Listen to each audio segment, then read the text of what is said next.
Manipulism and the Weapon of Guilt, Collectivism Exposed. Written by Mikkel Clair Nissen. Narrated by David Bucci. Chapter 5, A State of Psychopathy. It is probable that you have known of the collectivist mentality since childhood, as your parents are likely to have read out loud the world-famous children's story released in 1843 written by the Danish author Hans Christian Andersen, The Ugly Duckling. The story is thought to be his personal way of describing how society made him feel, living undermined by and subjected to the malign societal norms that prevailed all over Europe in the 19th century's then conservative society. And similar to radical collectivism, in conservatism, everyone has an exact place in society. This suggests that similar conformist conservative norms must have already held society in place. An everyday story. While living in Australia, I once met a Danish couple who had had enough and therefore had immigrated. To define the Danish collectivist mentality, one of them stated, "Danes will run a key over the finish of your brand new Mercedes just to state their dissatisfaction with your unequal social status." The previous story did not really come to mind until I moved back to Denmark. While in my stay here of less than 5 years, I have gotten burn marks and 2 expensive coats while out nights on the town. In addition to meeting a young Danish male one night in a bar who, without any knowledge of the previous story, actually told me about an identical experience of someone who scraped a metal gadget, likely a key, all along the side of his brand new Mercedes. He expressed this incident as the reason why he now votes as far right as possible in Danish politics. When understood, the universe of psychology is a universe of true mental freedom. Self-esteem and self-confidence are linked, yet they are very different. Self-esteem is somewhat passive and not always easy to detect. Someone with low self-esteem can easily appear confident. Self-esteem describes an individual's general subconscious perception of one's own worth. The individual's perception of oneself and how the individual believes others see and feel about him or her. Self-confidence is dynamic and describes motivation, willingness, and the ability to interact socially. The human need for socializing, forming friendships, and conforming to society becomes one of collectivism's strongest weapons. The collectivists stand together as one by utilizing the weapon of guilt, accomplishing dominance, using their friendship to coerce, and excluding or denigrating anyone who is in any way critical toward collectivism. There is no doubt that people in a country like Denmark, at some point in their lives, stand up against this tyranny. But due to the great need for friendship and acceptance, eventually everyone compromises and ultimately succumbs to collectivism. In fact, being liberated by high self-esteem proves to be a disadvantage since those who are independent and liberated are not as organized. Individuality is the exact weakness of the right wing. In contrast to the more independent right wing, the collective human organism has the power of many. They feed off each other's narcissistic supply, feelings of excessive moral superiority. As a result, when the majority of society's citizens are first undermined by severe pathological narcissism, it is nearly impossible to win back a political balance. This political balance can only be achieved through will and insight. In short, balance can be accomplished only by psychological means. Unless the collectivist has actually lived abroad individually for many years, and so has had the opportunity to absorb different cultures, lifestyles, and behaviors for comparison, the person has no means to know any difference and lives with absolute ignorance of the truth. Such people are outwardly unaware of the societal coercion, as well as their severe inferiority complexes that keep them subjected and denigrated. This person will simply react upon them subconsciously either when these rules are broken or when threatened with the truth. It personally took me almost 10 years of traveling, observing, and researching all over the world while building self-esteem before I truly started to understand. This demonstrates exactly how strong and powerful the emotional iron grip of collectivism truly is. This is the exact reason why I feel I can make my next claim. There is no such individual as a truly liberated Dane. If one searches sufficiently enough, one will spot in every Dane a hidden collectivist in any supposedly liberated individualist. Regardless of experiences, everyone in Denmark is in some way compromised by the collective human organism. In fact, if your first thought was denial of that claim you just read, I offer this curiosity to make myself quite clear. Even I am affected, though I have submitted myself through years of self-analysis and educated myself both sociologically and psychologically. Not keeping silent makes it extremely hard to live here. To speak up or attempt to break free of these inhibited societal rules only leads to constant clashes. Revolt only results in complete societal abandonment. Actually, while writing this book, I lost family and collectivist friends, people with whom I have been friends since childhood. In collectivism, you convert or you pay. In reality, you pay anyway. I am likely to lose even more, but in any struggle for change there must come pain, sacrifice, and hardship for a greater value. One will undoubtedly find plenty of people deprived by narcissism around the world. And as anyone who has actually had an encounter with a narcissist already knows, the experience is undoubtedly unpleasant. However, in a more liberated culture like America's, because the average American, at least for the time being, has a moderate to strong level of self-esteem, the average individual does not put up with antisocial behavior, making self-improvement vital to climb a social ladder. This suggests why the United States has more serial killers. Besides collectivism's usual cover-ups or poor investigative police work, antisocial behavior is universal in collectivism. Therefore, the maladaptive narcissist is disguised. As a consequence, the narcissist can easily blend in with the rest of the frail populace, giving him or her a much-needed facility for socializing. In contrast, in more liberated cultures, the narcissist is quickly singled out and left alone to oneself. This important sense of separation is essentially impossible in collectivism, where society thrives commonly amid maladaptive psychopathic behavior. Eventually, the liberated individual will simply remain passive and say nothing, perfectly driving the continuance of collectivism. To accomplish social equilibrium and the necessary societal assimilation, it is of utmost importance that there be a true slayer of individualism. Enslaved by oppressive collectivist mentality, the collectivist feels bound to find one's personal self-esteem elsewhere. There are only a few ways for one to establish self-esteem. One of the most common ways is found through sports.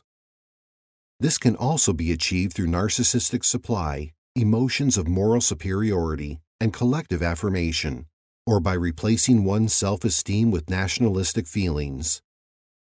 The Danish youth, in general, is almost in competition as to who is the best at speaking English, generally American English, some with an almost flawless Americanized accent, which for Denmark's bystander and visiting tourists makes Danes stand out as well-educated. Yet having a debate with a well-educated Dane about even the simplest facts about politics will show a completely different story. Controversially, the reason why these people speak English as well as they do is because this is one of the few places where one can actually evade Marxism's societal rules in secret, thereby allowing sensations of high self-regard by subconsciously declaring out loud, "I am better than you," without actually stating it directly. In contrast to viewing or treating one's fellow countrymen no differently than any other human being on earth, regardless of standing, race, or nationality, in my view the description of a true individualist, nationalism, where one is devoted to the country's people, race, bloodline, and land, which in this case the Danes have lived on for millenniums, is therefore an awfully powerful collective force. Hence, sensations perfectly utilized in fascism, for example, Hitler's Nazism. Besides being an absolute slayer of prejudice and racism caused by chauvinistic feelings of being superior to other races, nationalities, and nations, nationalism is an absolute necessity for success in accomplishing collectivism. No more so than the way we aid people in third world countries, Should people in the Western world have any special treatment or the right to vote themselves to someone else's assets simply because they share the same nationality? National feelings, nonetheless, provide fictitious solidarity, an essential superficial loyalty, misused by the Marxists to obtain projection, the weapon of guilt, and socialism's favorable treatment. Collectivism is only psychological mind control made absolute through the exploration of the most universal and basic human need, contentment.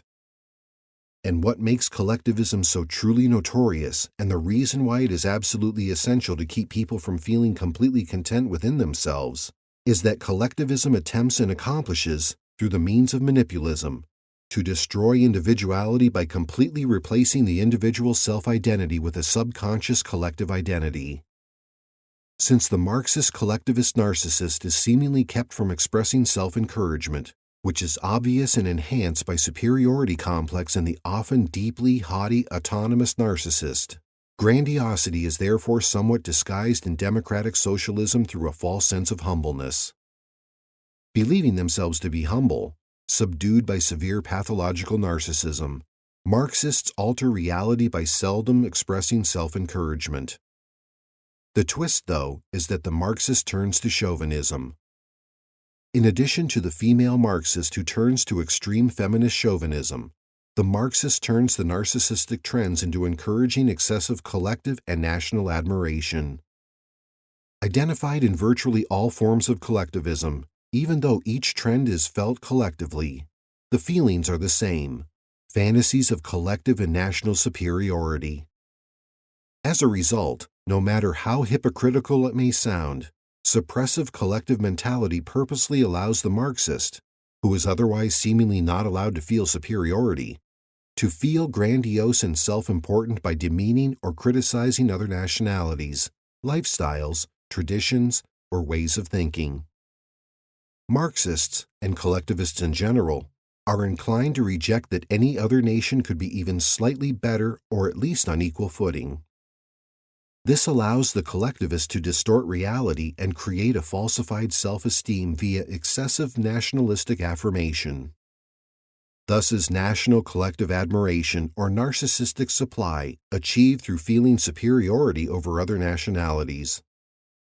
By replacing their low self-esteem with strong collective and nationalistic feelings, a collective ego, a madness shared by many, also referred to in psychiatry as shared psychotic disorder, collectivists have once again empowered the unity and assimilation of the collective human organism. Anyone can properly relate to rooting for one's team or sharing a united team spirit with other team supporters. Yet to collectivists, the feeling is so intense that the accomplishment feels like one's own. Indeed, everything Danish is seen to be superior: hospitals and education, food and customs.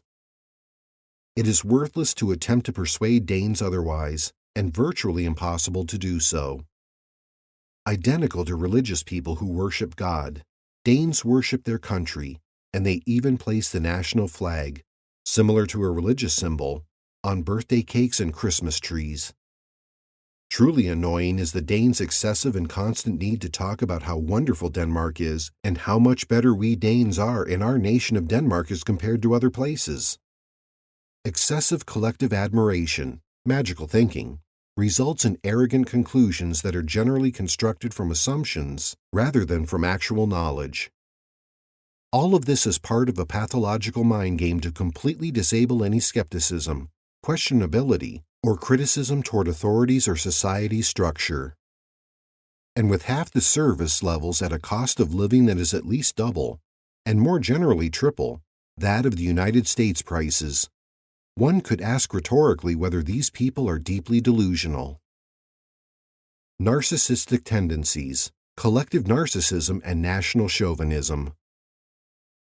Grandiosity and self-importance, for example, exaggerates national or collective achievements, skills, and talents to the point of lying. Takes for granted that others see this prominence, for example, immigrants or tourists. Downgrades other nationalities, lifestyles, traditions, or ways of thinking, etc., in an unreasonable manner. Preoccupation with success, for example, fantasies of brilliance, nationally or ideologically, or beauty. For example, Danish women are the world's most beautiful, Danes are the world's most intelligent, etc. Believes that he or she is special. For example, feels unique and can only be understood by and should only associate with one's fellow countrymen and collectivists. For example, feels nationally superior to immigrants and other nationalities. Requires excessive admiration. For example, displays nationalistic and moral superiority. Takes for granted that others see this greatness. Expects adulation, attention, or affirmation. Narcissistic supply. Expects to be rewarded by tourists and immigrants with national and moral admiration, etc. Has a very strong sense of entitlement. For example, demands automatic and full compliance with his or her expectations. Has expectations of unreasonable favorable treatment. For example, over third world people, starving Africans, or newcomers. Exploitative of others. For example, interpersonality, chameleon, elusive, pathological lying, cunningly kind to tourists, etc., all for collective and national promotional gain.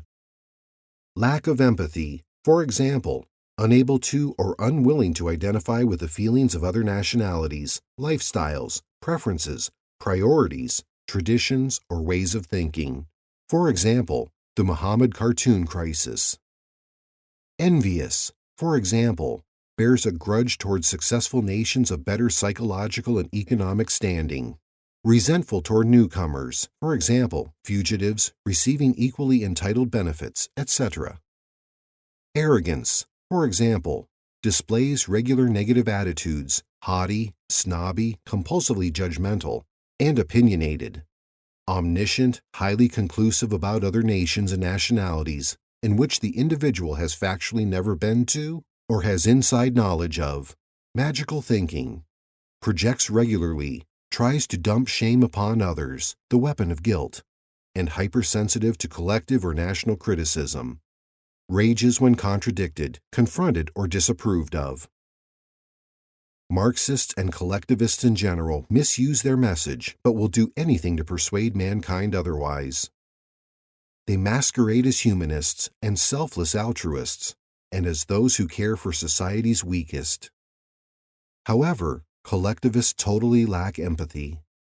While this emotion, or rather lack of emotion, is generally hard to observe, collectivists are completely irrational and cunning. Collectivists are driven by tremendous sensations of self-righteousness. A collectivist's high self-regard, envy, arrogance, and entitlement, driven by severe pathological narcissism, completely take over emotionally. In reality, the only empathy narcissists have is what relates directly to their personal needs and desires. Marxists have a complete lack of rationality, magical thinking, which therefore results in an absolute lack of empathy. However, Machiavellian egocentricity is employed by framing their motivation through superficial sympathy as care for society's weakest, as a tool of projection, the weapon of guilt, to dump shame on others. This not only allows the Marxists to feel morally superior, in addition to creating a personal pathological illusion by diverting the truth away from personal self-interest and codependence, which ultimately allows the Marxist justification for exploitation of society for personal gain, but also creates a perfect illusion of being empathetic. Referred to in generic terms as egomaniacs, psychopathic narcissists and narcissist sociopaths lack empathy. However, narcissists are not necessarily sociopaths, yet sociopaths are always narcissists. The sociopath, who is often the result of traumatic childhood events such as excessive neglect, physical or mental abuse, or incest, is completely unable to feel remorse or identify with feelings of others, whereas the psychopathic narcissist can. Narcissists have strong emotions. However, their empathy stretches no further than their ego. Anything is disregarded except what they can identify in themselves or what involves their self-pity or personal needs. They feel love and therefore protect themselves from feeling less worthy by means of mental coercion. They will continually drag other people into their deprived pathological mind games, using illusion and methods of ambient abuse to distort reality and truth. They achieve intimidation by degrading and demeaning others in frequently cunning and obscured ways, thereby spreading mental illness by lowering society's self-esteem, thus achieving codependency. All this suffices to endlessly nurture Marxism's collective human organism, the world's biggest sect. Collectivism is history's utmost elusive criminal mind game, created by a syndicate of self-pitying parasitical narcissists who feel excessively entitled. They so much believe themselves to be right that they presume the authority to force their views upon others. Those who foster manipulism are masters at creating puppeteers, who in turn create more puppets. The puppeteer is the collectivist's everyday occupation. Were it not for the fact that narcissism, named megalomania prior to when narcissistic personality disorder was first formulated by Austrian-born American psychoanalyst Heinz Kohut in 1968, one might wonder if Nazism, a contraction of National Socialism, was not in fact misspelled. A quote by Ronald Reagan: "Socialism only works in two places, heaven where they don't need it, and hell where they already have it."